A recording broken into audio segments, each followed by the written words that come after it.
빌립이 사마리아 성에 내려가 그리스도를 백성에게 전파하니 무리가 빌립의 말도 듣고 행하는 표적도 보고 한 마음으로 그가 하는 말을 따르더라. 많은 사람에게 붙었던 더러운 귀신들이 크게 소리를 지르며 나가고 또 많은 중풍병자와 못 걷는 사람이 나으니 그 성에 큰 기쁨이 있더라. 오늘 본문은 사도행전 8장 5절부터 21절까지의 말씀입니다. 바로 빌립의 사마리아 전도 이야기이죠. 하지만 저는 오늘 본문의 주인공이 빌립이 아니라 두 시몬이라고 생각합니다. 한 사람은 우리가 잘 아는 시몬 베드로이고 또 한 사람은 사마리아의 마술사 시몬입니다. 이름이 똑같은 이 두 사람은 하나님 나라가 처음으로 확장되는 이 시점에서 상반되는 역할을 하게 됩니다. 오늘은 그 역할을 함께 나누기 원합니다. 먼저 본문의 내용을 살펴보죠. 가장 먼저 빌립이 등장합니다. 스데반의 죽음과 함께 예루살렘 교회에 커다란 박해가 닥칩니다. 성도들은 온 유대와 사마리아로 흩어집니다. 그리고 그 성도 중에서 빌립은 사마리아로 나아갔습니다.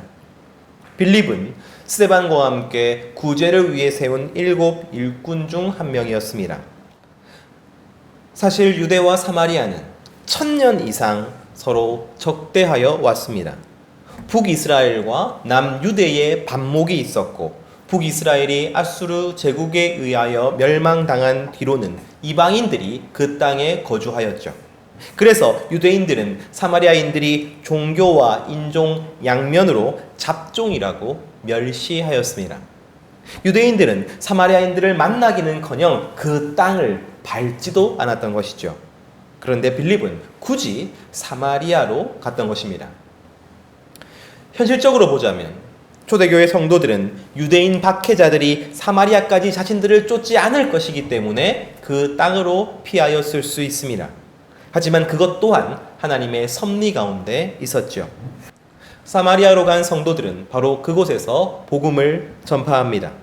그리고 대표적으로 빌립이 사마리아 성에서 예수님을 전하자 그곳에 있는 많은 사람들이 빌립의 말에 귀를 기울이지요. 그리고 빌립이 행하는 표적을 보고 놀랍니다. 그 결과 많은 사람들이 세례를 받고 예수님을 믿게 됩니다. 그 가운데 시몬이라는 사람이 있었죠. 사도행전 8장 9절에서 10절 말씀입니다. 그 성에 시몬이라 하는 사람이 전부터 있어 마술을 행하여 사마리아 백성을 놀라게 하며 자칭 큰 자라 하니 낮은 사람부터 높은 사람까지 다 따르며 이르되 이 사람은 크다 일컫는 하나님의 능력이라 하더라. 시몬은 마술사였습니다. 마술사는 주술사, 무당이라고 번역할 수도 있습니다. 그러니까 아주 용한 무당이었던 것이죠. 그는 사마리아에서 큰 권세를 누리고 있었습니다. 그런데 이 마술사 시몬이 빌립의 전도와 그의 표적을 보고 놀란 것이지요. 그리고 세례를 받고 예수님을 믿었던 것입니다. 마술사 시몬을 비롯하여 수많은 사마리아 사람들이 예수님을 믿게 되었습니다. 그리고 이 소식을 들은 예루살렘 교회는 베드로와 요한을 사마리아로 파견하죠. 사도행전 8장 14절 말씀입니다. 예루살렘에 있는 사도들이 사마리아도 하나님의 말씀을 받았다 함을 듣고 베드로와 요한을 보내매. 베드로의 원래 이름이 시몬이죠. 이제 두 시몬이 사마리아에 모이게 된 것입니다. 이 두 시몬은 교회가 하나의 교회에서 여러 교회로 다양한 지역과 인종과 문화의 교회로 퍼져나가는 시점에서 중요한 원칙을 우리에게 알려줍니다. 첫 번째 시몬, 베드로부터 살펴보죠. 베드로는 사마리아에서 아주 특별한 임무를 수행합니다. 사도행전 8장 17절 말씀입니다. 이에 두 사도가 그들에게 안수함에 성령을 받는지라. 여러분, 빌립이 먼저 사마리아에 왔습니다. 빌립이 복음을 전했고 그 복음을 듣고 예수님을 믿게 된 사람들에게 빌립이 세례를 주었습니다. 하지만 이상한 것은 빌립이 세례를 준 그 누구도 성령을 받지 못했습니다. 그런데 베드로와 요한이 와서 그들에게 성령이 오지 않으신 것을 보고 성령 받기를 기도해 주지요. 그리고 그들을 안수합니다. 그러니까 바로 그때부터 사마리아 교회에 성령이 임하기 시작합니다. 즉 시몬 베드로가 가장 처음 사마리아 교회에 성령이 임하게 한 것이죠. 이 모습을 본 마술사 시몬은 깜짝 놀랍니다. 그리고 그 능력이 너무나도 탐이 났죠. 그래서 두 사도들에게 돈을 주어서 그 성령을 주는 능력을 사고자 하였습니다. 영어로 성직 매매를 사이먼이라고 합니다. 바로 이 일화에서 비롯된 것이죠. 하지만 베드로는 마술사 시몬을 아주 단호하게 비판합니다. 사도행전 8장 20절에서 21절까지 말씀입니다. 베드로가 이르되 내가 하나님의 선물을 돈 주고 살 줄로 생각하였으니 내 은과 내가 함께 망할지어다. 하나님 앞에서 내 마음이 바르지 못하니 이 도에는 내가 관계도 없고 분깃될 것도 없느니라. 21절 말씀을 주목하십시오. 마술사 시몬은 분명히 세례를 받고 교회의 일원이 되었습니다. 그러나 베드로는 단호하게 말합니다. 이 도에 내가 관계도 없고 분깃될 것도 없다.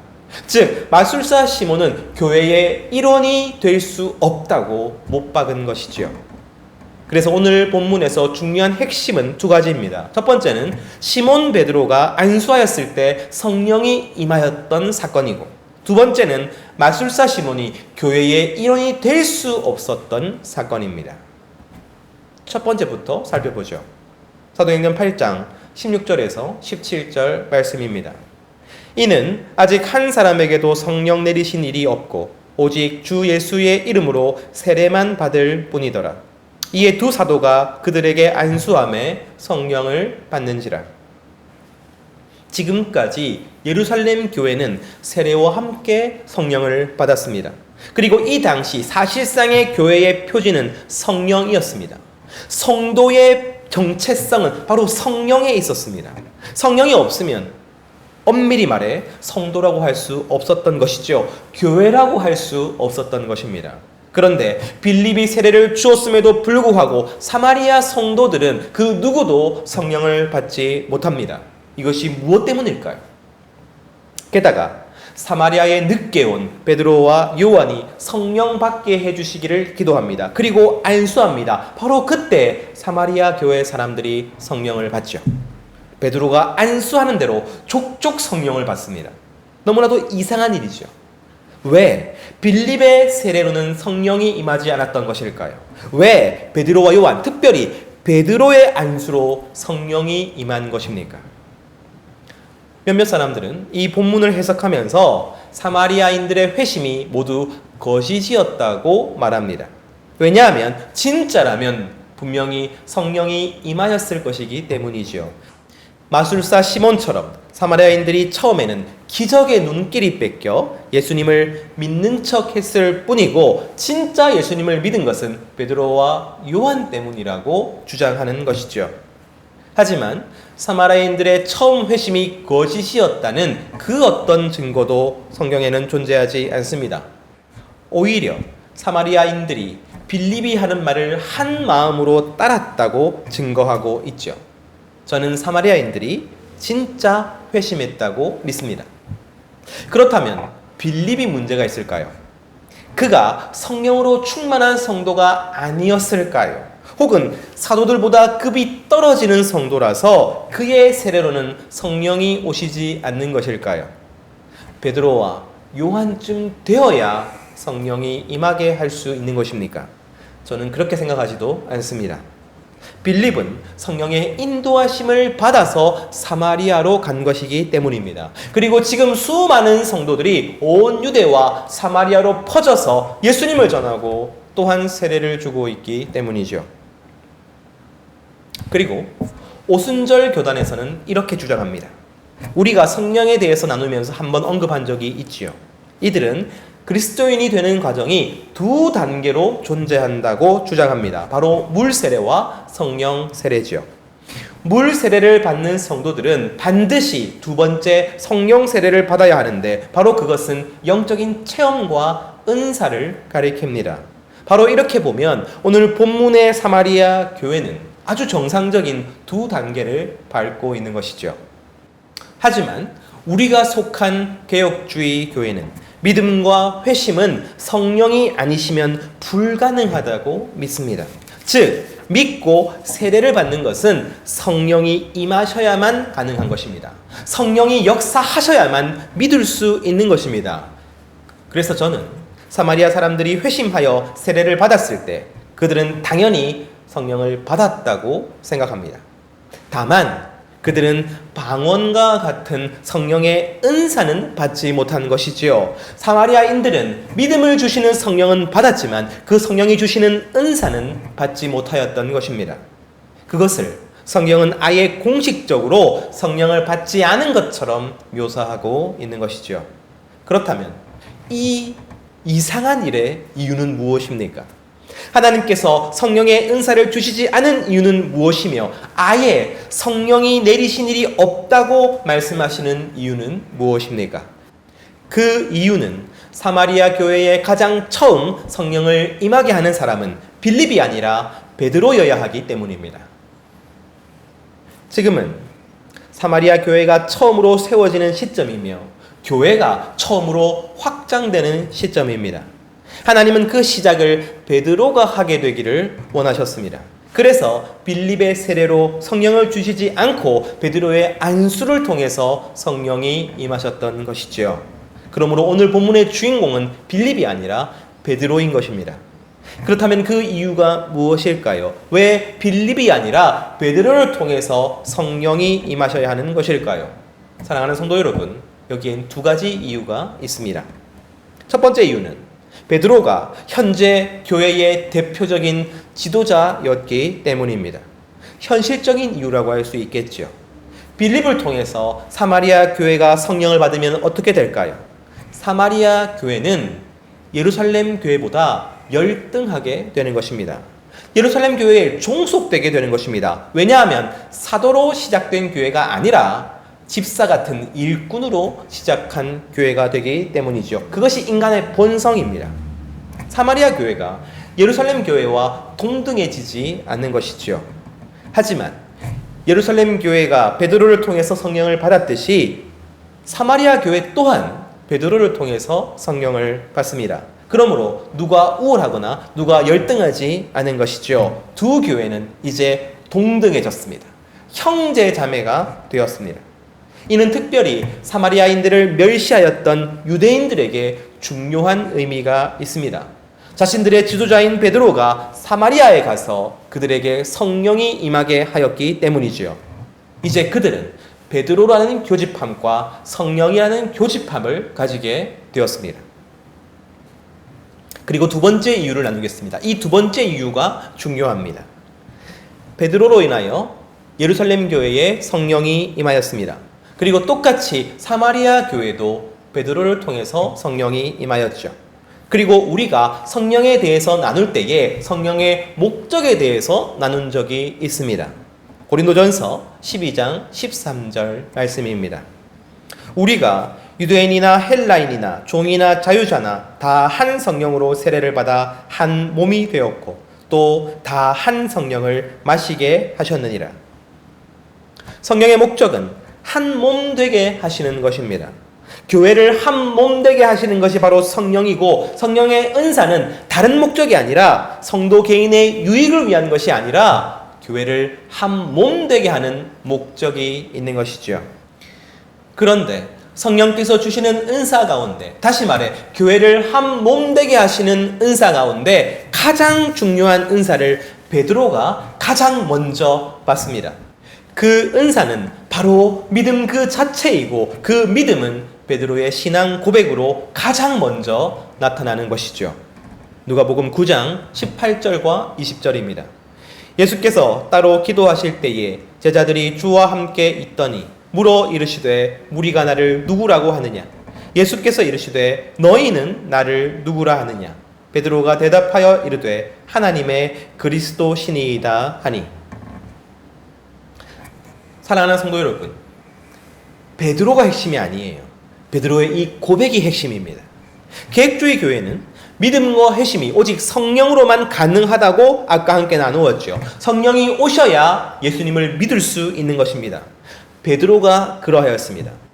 예수님께서 나를 누구냐 하느냐 질문하셨을 때 베드로는 담대하게 당신은 하나님의 그리스도십니다. 당신인 메시아십니다. 당신만이 구원자이십니다. 이렇게 고백합니다. 이 신앙 고백이야말로 성령께서 그에게 역사하신 결과인 것이죠. 베드로는 이 신앙 고백을 상징합니다. 성령이 임하셨을 때에 다른 기적보다 가장 먼저 가장 중요하게 일어나는 일은 바로 예수님만이 유일한 구원자시라고 고백하는 바로 이 신앙 고백을 하게 된다는 것이죠. 사랑하는 성도 여러분, 그리고 바로 그 신앙 고백이 교회를 한 몸 되게 만드는 것입니다. 예루살렘 교회가 사마리아 교회와 어떻게 한 몸이 될 수 있습니까? 서로를 그렇게도 멸시하고 1000년이 넘는 갈등과 반목의 역사가 있는데요. 두 교회는 오직 성령께서 하게 하시는 신앙 고백으로 한 몸이 됩니다. 서로 다른 문화와 역사와 인종과 삶의 방식을 가지고 있는 교회들이 어떻게 서로 한 몸이 될 수 있습니까? 그것은 예수님이 하나님의 그리스도이십니다. 바로 이렇게 고백하는 순간 교회는 한 몸이 되는 것입니다. 성령께서 오셔서 베드로의 신앙 고백을 예루살렘 교회가 함께 고백하게 만드셨습니다. 그리고 이제 성령께서 오셔서 베드로의 신앙 고백을 사마리아 교회가 함께 고백하게 만드셨습니다. 그리고 베드로가 이방인 고넬료에게 성령이 임하게 함으로써 땅끝 교회 또한 예수님을 그리스도라고 고백하게 되는 것이죠. 그 고백으로부터 교회가 시작하는 것입니다. 그리고 그 고백이 예루살렘 교회와 사마리아 교회와 땅끝 교회를 한 몸이 되게 만드는 것이죠. 바로 이것이 베드로를 통해서 가장 처음 사마리아 교회에 성령이 임하게 만드신 이유입니다. 사랑하는 성도 여러분, 지금 이 순간 전 세계에서 세워진 많은 교회들, 많은 민족과 지역과 문화권에서 다양하게 예배를 드리고 있습니다. 그 교회들은 모두 다 다양한 관점과 교리를 가지고 신앙생활하고 있지요. 어쩌면 우리와 참 많이 다른 모습일 수도 있습니다.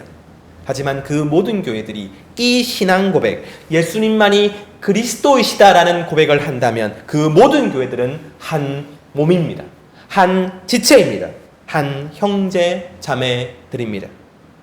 같은 신앙 고백 위에서 우리는 얼마든지 다른 모습으로 신앙생활을 할 수 있는 것이죠. 그러므로 우리와 다르다고 하여 정죄하거나 비판하거나 멀리해서는 안 되는 것입니다.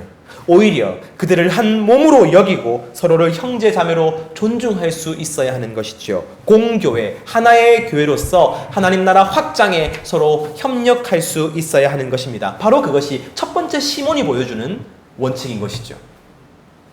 그리고 오늘 본문에는 또 한 명의 시몬이 등장합니다. 마술사였던 시몬이죠.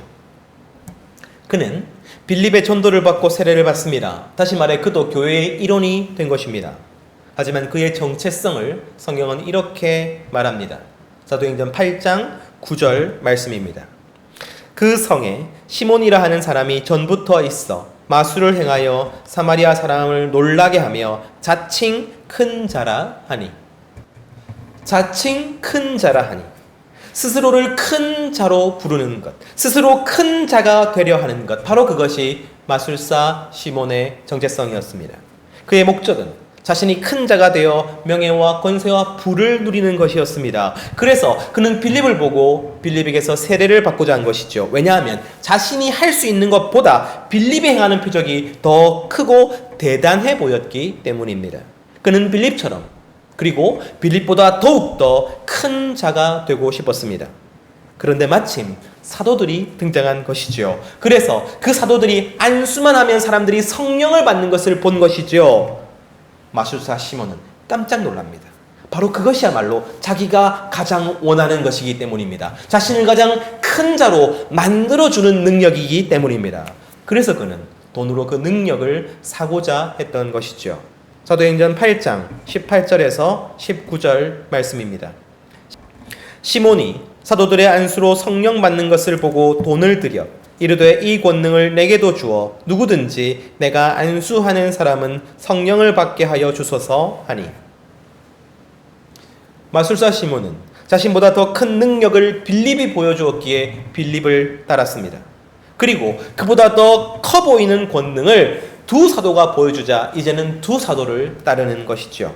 마술사 시몬에게 빌립은, 그리고 베드로와 시몬은, 그리고 예수님마저도 자신이 더 큰 자가 되기 위한 도구에 불과했습니다. 바로 이것이 두 번째 시몬의 모습이었습니다.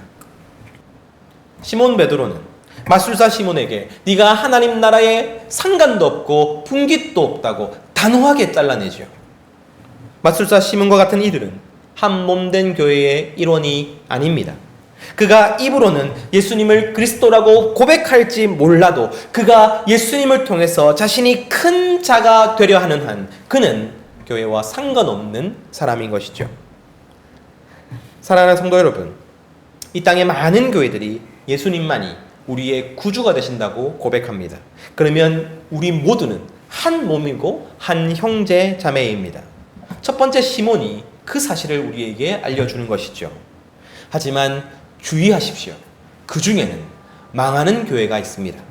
베드로가 정확하게 지적하였듯이 이 도에 관계도 없고 분깃도 없는 교회가 있습니다.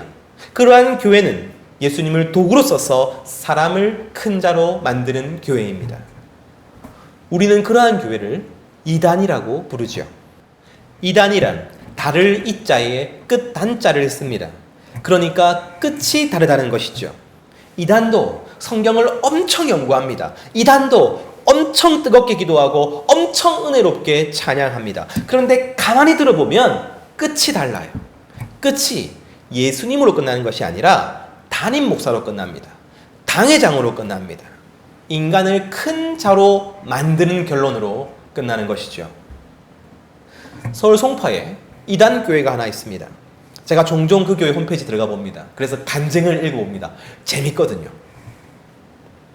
환상을 보는 교회인데 그 환상에 예수님도 나오고 하나님도 나오고 천사도 나옵니다.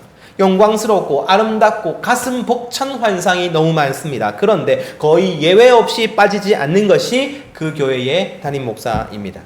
담임 목사를 큰 자로 만드는 것이죠. 거의 예수님급으로, 예수님 바로 밑급으로 만들어 놓습니다. 성령이 하늘에서 비둘기처럼 내려와서 우리 당회장님 위에 임하셨다. 성령께서 정말로 보혈을 폭포수같이 흘려주시는데 바로 거기에 우리 당회장이 계시더라. 여러분, 정확히 오늘 말씀과 흡사하죠. 이러한 교회는 한 몸된 주님의 교회와 관계가 없습니다. 이 교회는 하나님 나라에 분깃도 없고 상관도 없습니다. 이 교회야말로 망하는 교회, 이단인 것이죠. 그들은 예수님을 믿는 것이 아닙니다. 사람을 믿을 뿐입니다. 그들은 예수님을 사랑하는 것이 아닙니다. 자칭 큰 자를 사랑하는 것입니다. 다시 말씀드립니다. 시몬 베드로의 신앙 고백은 교회를 한 몸이 되게 하지만 마술사 시몬처럼 사람을 큰 자로 만드는 교회는 한 몸된 교회와 전혀 상관이 없습니다. 우리 푸르른 교회도 이 두 가지를 기억하기를 원합니다. 교회의 정체성은 바로 우리의 신앙 고백에 있습니다. 그러므로 우리만 옳다, 우리 교회만 진리다, 이러한 편협한 세계에 갇혀 있지 않기를 원합니다. 예수님을 유일한 구주로 고백하는 교회가 있다면 그 교회는 우리 교회와 한 몸인 것입니다. 지체인 것입니다. 그러므로 교회들끼리 함께 나누고 교제하고 협력하게 되기를 간절히 소원합니다. 하지만 여러분, 이단을 경계해야만 합니다. 이단이란 사람이 큰 자가 되는 교회라고 말씀드렸죠. 예수님을 이용하여 자신이 큰 자가 되려 하는 교회입니다. 그 교회와 예수님의 교회는 아무런 상관이 없는 것이죠. 그리고 사랑하는 성도 여러분, 이러한 시도가 우리 안에도 있을 수 있습니다. 특별히 저부터 신앙을 이용해서, 교회를 이용해서 큰 자가 되려 하는 것이 아닌지 늘 경계하기를 소원합니다. 저를 위해 기도해 주시기를 소원합니다. 누구도 예수님 앞에서 큰 자가 되지 못하기 때문입니다. 오직 예수님만이 이 교회의 큰 자가 되셔야 하기 때문이죠. 이 진리를 기억하며 함께 하나님 나라를 세워나가는 주님의 귀한 성도들 되시기를 간절히 소망합니다.